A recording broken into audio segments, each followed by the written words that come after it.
Lost thing down is show off. So you're going to go down the hall, down the escalator, take right to the left, and walk down that way, and speed on the right.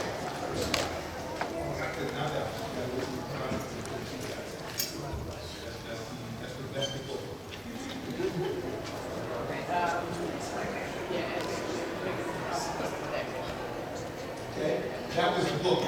Okay, this is the first slide. Back in the 1950s, there was a movie called The Birth of a Nation. Now, Birth of a Nation, by the way, is being redone by black guys.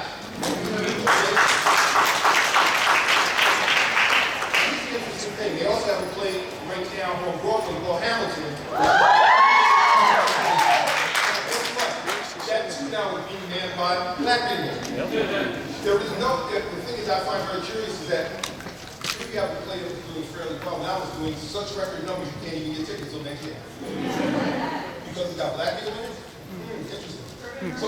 So by the way, here's what that tells me. Right now,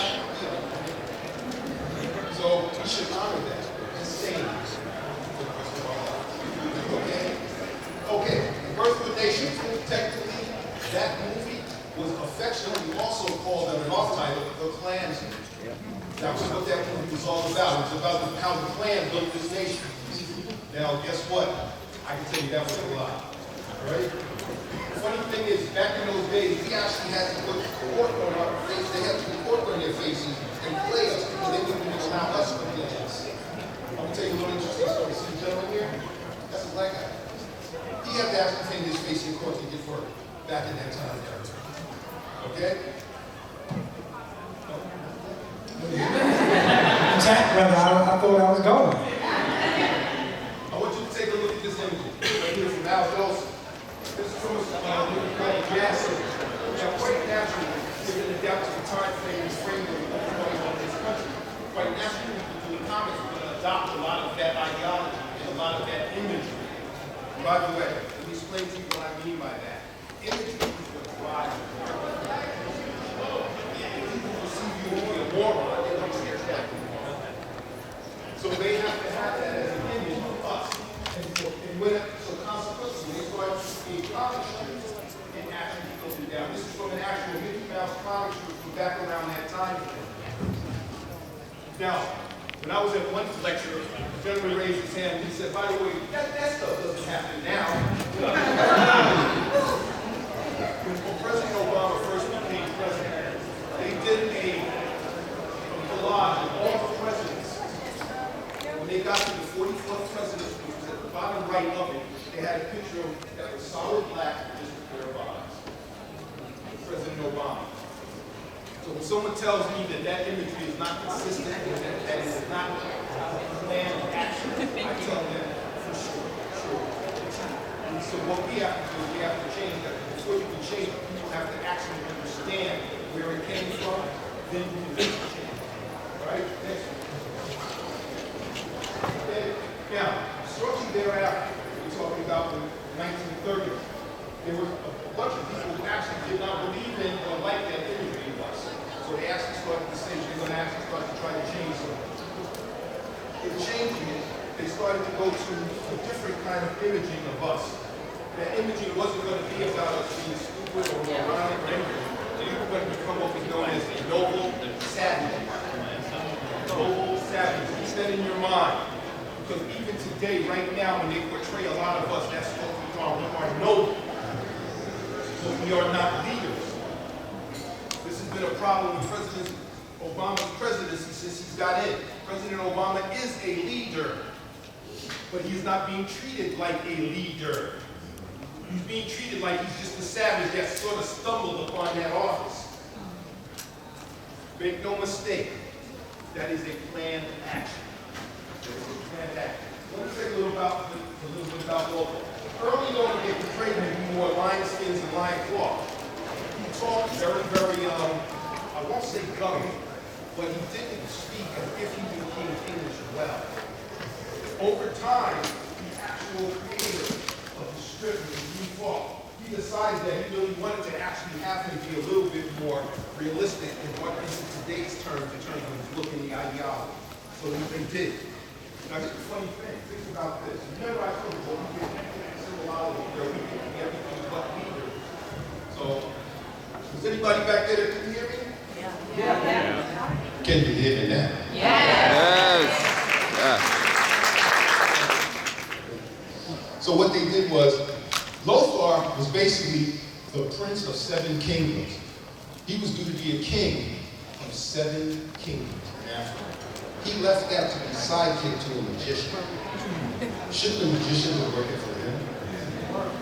So even though they actually did a good thing with this character, the same old stereotype was there. No matter how good, how powerful, how great we become, we still can only be second to a magician. Okay, next slide.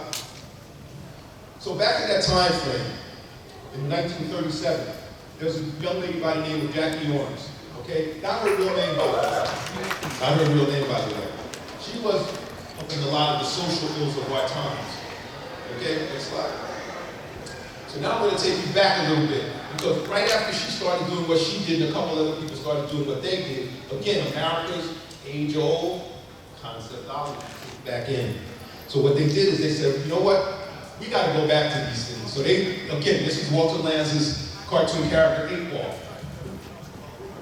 Take a look up at the top of the plane.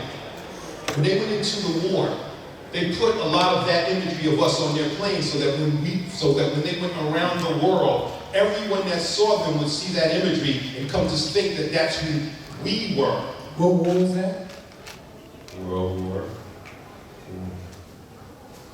Okay? So they wanted to actually take that around to everyone and have them actually see us as this. Again, one of the archetypes that they have done for us was token, noble savage, innocent little boy. Even though we're grown men, innocent little boy. Next slide.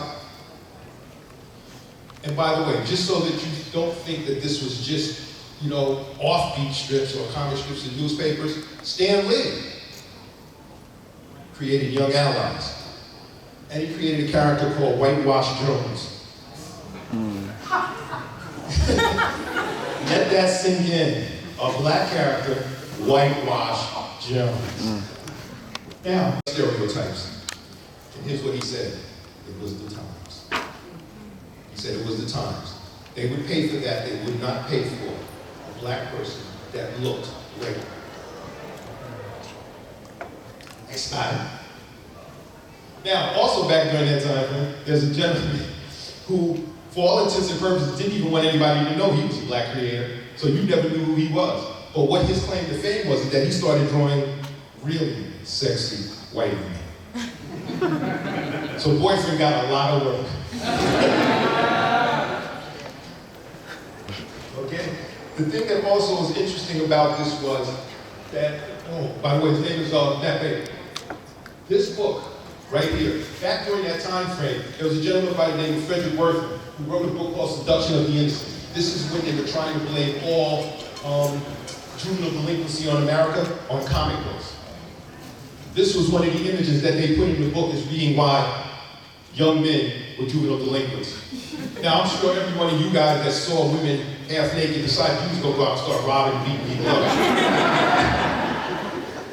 By the way, he was disproven in 1987, I think it was, that all of his theories were made up. He based them on nothing real, except for his own ideology and conceptology of what he thought juvenile delinquency looked like. Next slide. Back also during that time frame, and now we're going to fast forward just a little bit to 1947. There were also, remember, throughout this time frame, it's not as if every white person hated us. Please understand. This was not about a they hate us, we hate them thing. You just had a handful of people who believed in a certain ideology and a conceptology, and they were forwarding that agenda because it forwarded and benefited them. There were people outside of that actually thought that there should have been a much more balanced viewpoint out in the world. So into that step, these kinds of books. Negro Heroes, Negro Romance, and Classics Illustrated doing Negro Americans. Primarily what they dealt with was sports figures, historical figures, figures that were safe. Okay? Nothing wrong with that. It kept us out there, it kept us in the public eye, and it kept us not looking like the big-headed stereotypes. You understand? So it has its place in the Comics was published in 1947. It was the first comic to be published by Black Americans to feature Black characters, Black creators, and make it the first independent comic ever. I've not found one that predates this one as being one that was printed outside of the major comic book companies. And at that time, Dell was a comic book company. I'm going to show you the comic they did a couple slides from that. But as far as I can tell, this was the first comic book that was done by an independent person and a group of people. The gentleman, his name was Orrin Cromwell, and he worked on a newspaper down in Pennsylvania. And he decided he was going to do this on his own. So he got a whole bunch of his friends, who just happened to be Black guys, and they started creating a comic book. And 45 years ago, when I first heard about this, I went up and tried to track it, because I figured you could find everything online. But you couldn't, because at that time they were actually trying to sell anybody that had copies of this book. Because what happened is when this book went to the retail outlets, they printed up like 20 or 30,000 copies, sent them to the retail outlets, and the guys in the actual comic shops, or the actual spinner rack stores at that time, because that's how you sold comics. They saw that book come in, Negro Comics, I ain't selling this. And they had what was known as returnables. So if you rip off the cover, send the book back, and you get credit toward future sales. So that's what they did. Mostly this book primarily sold in Black neighborhoods exclusively. Not because that's where they aimed it, but that's because nobody else was going to sell it. All right, next slide. This is. And by the way, back in the day, Dell was a major publisher of comic books. For all intents and purposes, it was the Marvel and DC of its time. So what happened is they decided they wanted to do a comic book about a Black cowboy. And by the way, back in that time frame, in the 50s, cowboys were very, very popular. Anybody read cowboys now? Woo! Uh-oh, we got one. Okay? So what they did is they came to a guy by the name of Tallarico. And what he said is, and a writer named Aronson, they said, hey, let's do it about a Black cowboy. So they did. They did 200,000 copies of this book. And usually if you know anything about comic book publishing, when you do your first book, you don't wait till sales come back to start your second book. Because if it's a hit, you want to capitalize. So they did 2 issues of this book. And when the first issue went out, they went to the spinner rack stores and convenience stores and places where you buy comics. And I'll tell you, this is exactly what the retailers did. They said, oh, wow, we got the new Dell books. Opened them up, took out all the other Dell books, got to that one and said, oh, I'm not selling this. Ripped off the covers, threw them back. So by the time the second issue was ready to come out, they realized that they were halfway through and they got the call from the lady that was running the office at Dell, and she said, kill it. I said, what do you mean kill it? It's a great book. She said, nobody's buying it. Because when they send them back, the assumption is that nobody's buying it. My suspicion is had they put that in the stores, a lot of people would have bought it. Just like now. By the way, anybody familiar with a book called Black Panther? One quick note on Black Panther. Most comic books nowadays, if they sell 100,000, that's considered to be a successful book. Black Panther sold 250,000 copies in the first issue, 250,000 in the second issue. I hope you all have them.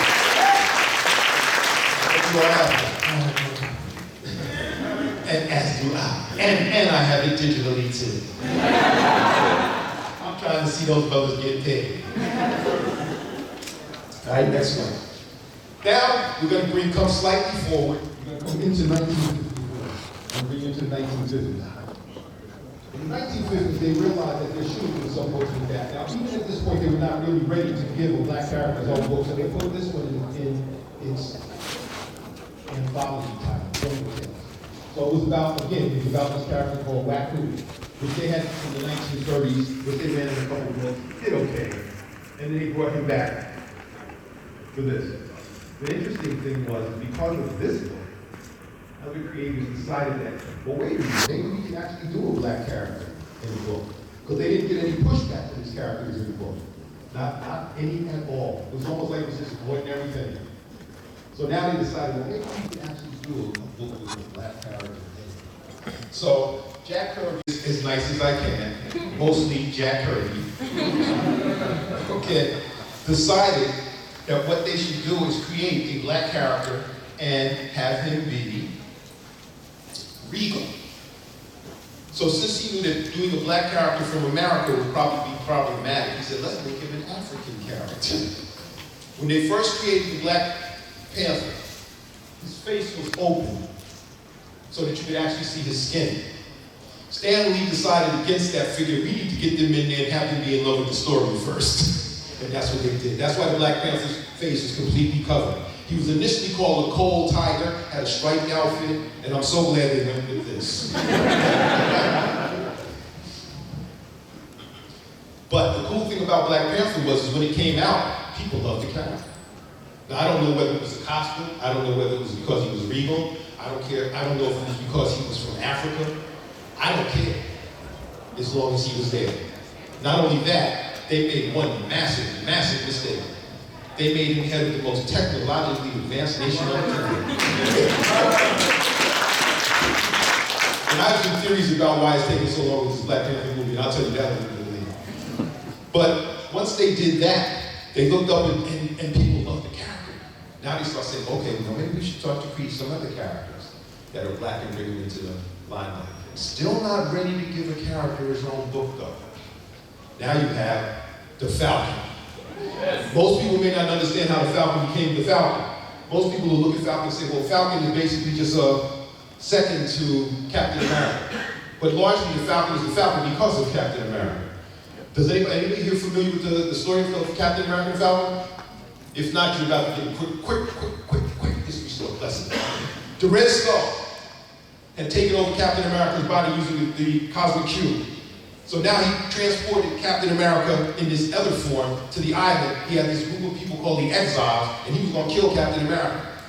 But now he wanted to have someone else in on that while he was doing it, so he also brought the Falcon here to train him to become one of the Exiles. So the Falcon and the Exiles could kill Captain America. While Falcon was day tripping around the island, he ran across this guy. This guy looks at him and says, who are you? He says, I was brought here by the Red Skull. I think he's going to try to kill me. Falcon said, well, you seem like a nice guy. I was under the impression you were this really bad man. And he said, well, I don't know how I'm going to get out of here. I can use a little help. Falcon said, you know what? I'll help you. So what did Captain say? Cap said, okay, but I'm going to have to train you because we're going up against some really bad guys. So Captain America trained Falcon on that island and they whooped some exile ass. And it was the costume that they made for him on that island. By the way, see these guys back here? Those are the exiles. Once they did that, Cap whooped the Red Skull. When he came back to America, quite naturally, Falcon was like, you my man. He said, I know. And they've been friends ever since. After that, Marvel said, you know what? We can take a chance on creating the first black character to have his own book. Now, I'm going to digress for a moment. They forgot all about Dell and Logan, but we won't hold that against them. So now they decided they're going to create Luke Cage Hero for Hire. And by the way, I'm going to take you back into the whole thing about the imagery and how important, how powerful that is. You do know Luke Cage was in jail. Mm-hmm. Okay? He didn't want to apply for the experiment that gave him the powers to become Luke Cage. Now, he was wrongly convicted, as most of us that have gone to jail were. Okay? But he didn't even want to sign up for it. The only reason he signed up for it is because the prison guard that was guarding him was basically telling him, I'm going to take you out at some point. I just don't like you. I'm going to take you out. So Falcon said, listen, sign me up for that experiment. I don't care what it is. If it cuts down my time here, sign me up. So he did. He gets out, and right in the middle of the experiment, that guard comes in to stop him and tells him, no, you black buck, you are not going to get free. I own you. And he went to hit him. All he did was slap him. Pimp slap him, actually. My man went flying into the wall, hits the wall. Luke Cage thinks he killed him. So now he's mad, and in his frustration, he punches the wall. And when he punches the wall, he notices that his hand did not give, his hand did not break, the wall did. So he punched his way out of prison. He swam across the bay from Alcatraz to California and decided, I need a new identity. I am now Luke Cage, and since I got these powers, I'm gonna get paid. I am now Luke Cage, hero for hire. That's how Luke Cage for about 6 years. I was there for 15. Trevor was there for about 30. So I got to meet a lot of guys from the industry when I was working this, which was a lot of fun. But anyway, just to take you back. So now what happened is now you got a lot of black people that are standing up saying, well, wait a minute. We could do some black books on our own. And if anybody's familiar with Kevin Easton and Peter Laird, who did Teenage Mutant Ninja Turtles, but I met them the first summer right before that book broke. They saw the work we were doing, and they said, would you like to work with us? It's like Burger King. I said, we're trying to put out this other anthology title. The problem was when Teenage Mutant Ninja Turtles broke, that book did so well, they said, the heck with the anthology title. You don't mess with success. All right? So that's what they did. But what happened was black people, because of the success of Teenage Mutant Ninja Turtles, a lot of black people started saying, well, we can do this too. So a gentleman by the name of Tuttle Only created a book called Mood, put it out to the marketplace, and then decided not only do we need to have comic books of our characters, we need to have shows like this, where we can have people come and they can celebrate their blackness. So out of that came Motor City Con, ECBAC, which we were at, 2 weeks ago? Okay? The Schaumburg now also does one up in New York, a show of black creators primarily. Black Comic Book Festival. Black Comic Book Festival. And out of that, and the Harlem Book Fair, you will find a lot of black people that are bringing a lot of black content, black books to that venue, so that people can actually see what's going on there. Up here, unfortunately, I made these so small, it's hard to see if you're way in the back. But right here is a gentleman by the name of Jerry Craft. Jerry Craft does a series of comic strips in newspapers across the nation called Mama's Boys. Very, very influential, and he's also an advocate for reading in school and education, using comic books to teach kids also. Here is Al Simmons. Al Simmons created a book called Blackjack. Blackjack back in the 80s and 90s was a preeminent comic book about a black mercenary that went all around the world, sort of like Indiana Jones. And that was his claim to fame in that. But what he also did was he decided that he also wanted to actually have outreach, not just here in America, but across the globe. So he has set up a thing called Kids Comic Con, which now is in Africa. So he has an outreach from here to Africa and back to teach kids about comics and comic book production. In fact, just last month he was in Holland. He is not playing. Wow. He's not playing. That's my man. He's not playing. Okay? He asked somebody. I was thinking it was funny.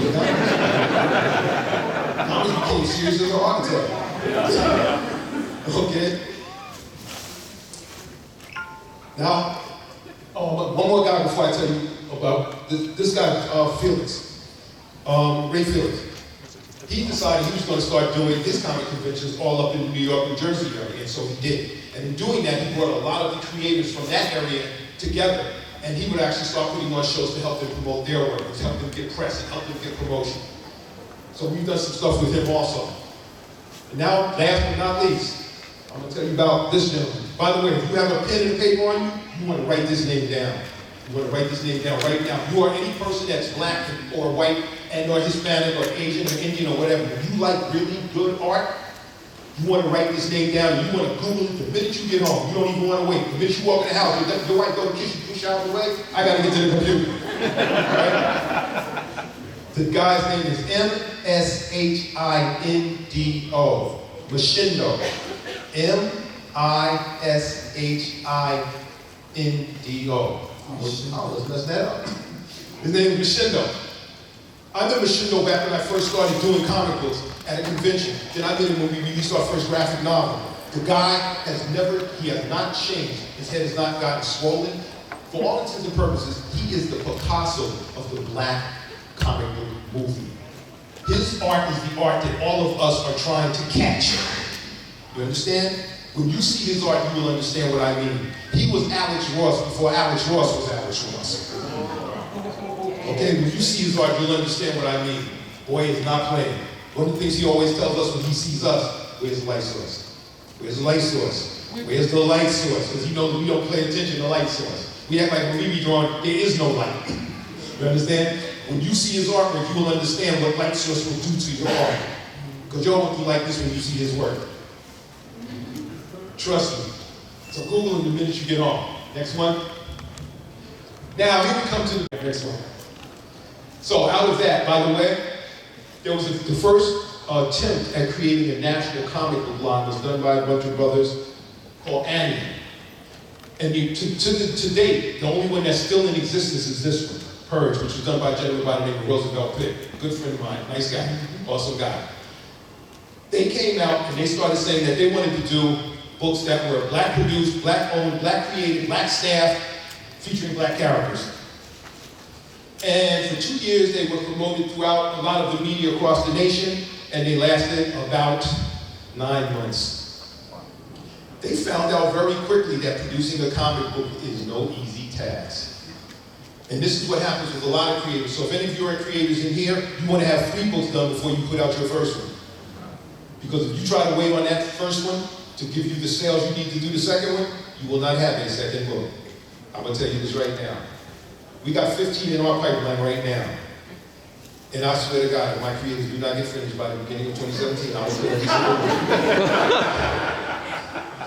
All right? Next one. All right?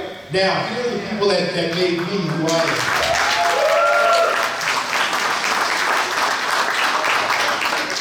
Back in the day, Milestone Comics looked up and said, you know what? We can have a black comic book line, and it can be powerful, and it can be successful. So what happened was Dwayne McDuffie, God rest his soul, Derek Dingle, who was an editor at Black Enterprise magazine, and Dennis County, who was my mentor, who actually mentored me early on. He gave me some inside tips about what comic books were all about. He invited me to his studio, and he said, what do you want to do as a comic book artist? You want to play at it, or you want to make some money? I said, well, can I do both? But anyway, they decided they were going to create a comic book company called Milestone.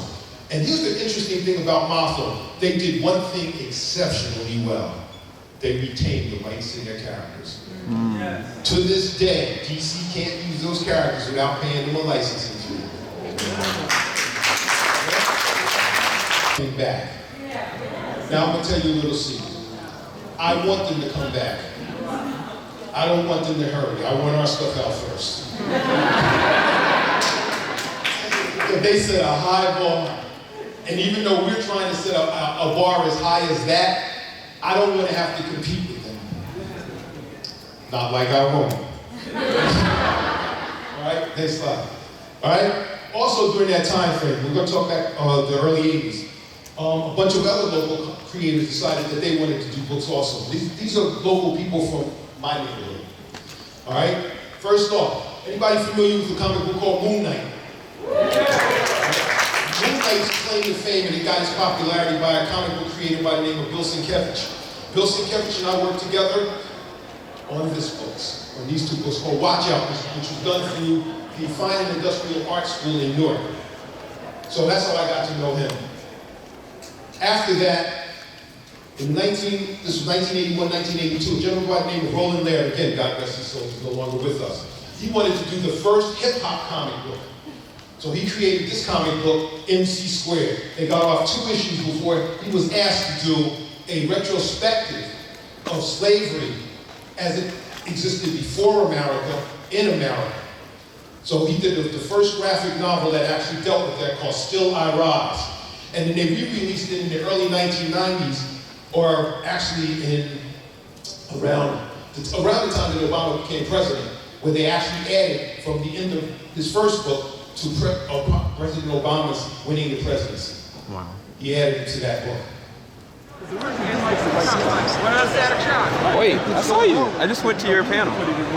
That was amazing, man. Like, I really enjoyed it. Like, yeah, you going to run out of money. So this is the name of y'all. This is the name of the No, this is EXO. This is his brother right here. Okay. He's with us. We all together as a team.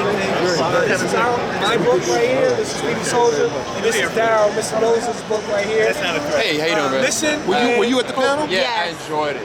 It really blessed me. That means this guy giving us all his money. Nah, so I've got a channel called JVS, and we recorded everything. You gotta get copyright. Yeah, no, anything you need, because I was going to give you all actually reference to it because it really needs to be heard. And the best way from it is from a social media standpoint. You see that guy with his rig, right? Yeah. He ain't playing. And boy got skills too. Because when I first saw him, he said, I asked him, I said, are you good for him? You have really good skills? Yeah. Now normally guys will sit around and guitar, you know, he said, yes. He said, yes, right away. And that's why I said, okay, you got this going on. Then he showed me some of the stuff he shot yesterday. I'm like, he could do that some skills. So, we can be dragging him around to a lot of places now. Nah, that's the best thing. So, like I said, I'm going to definitely put it up on my page. I'll give y'all the reference too. Send me an email. Send me an email. Show us where you at. So we can point people to you. So we can point people to you from all our portals. I was going to ask you, so, you know, World Comics, like the Black Superman, I was actually going to ask you, because, like, I don't remember the history behind it. I vaguely remember it. It's even better than that. They have an entire race of black Kryptonians that are on Earth. What? But you don't hear anything about that. Tomorrow at the Black Diversity panel, it's called Full Spectrum. It's called Full Spectrum. You see, if you have that book that they give you, it's in there. It's called Full Spectrum. We delve into all of that. We actually going to show you what that matrix looks like, and how it works, and then we're going to show you how it's going to get beat. Okay. I'll definitely be there, man. Well, I appreciate you. Do that. All right. Have a blessing. All right. Thank you. Thank you. Thank you.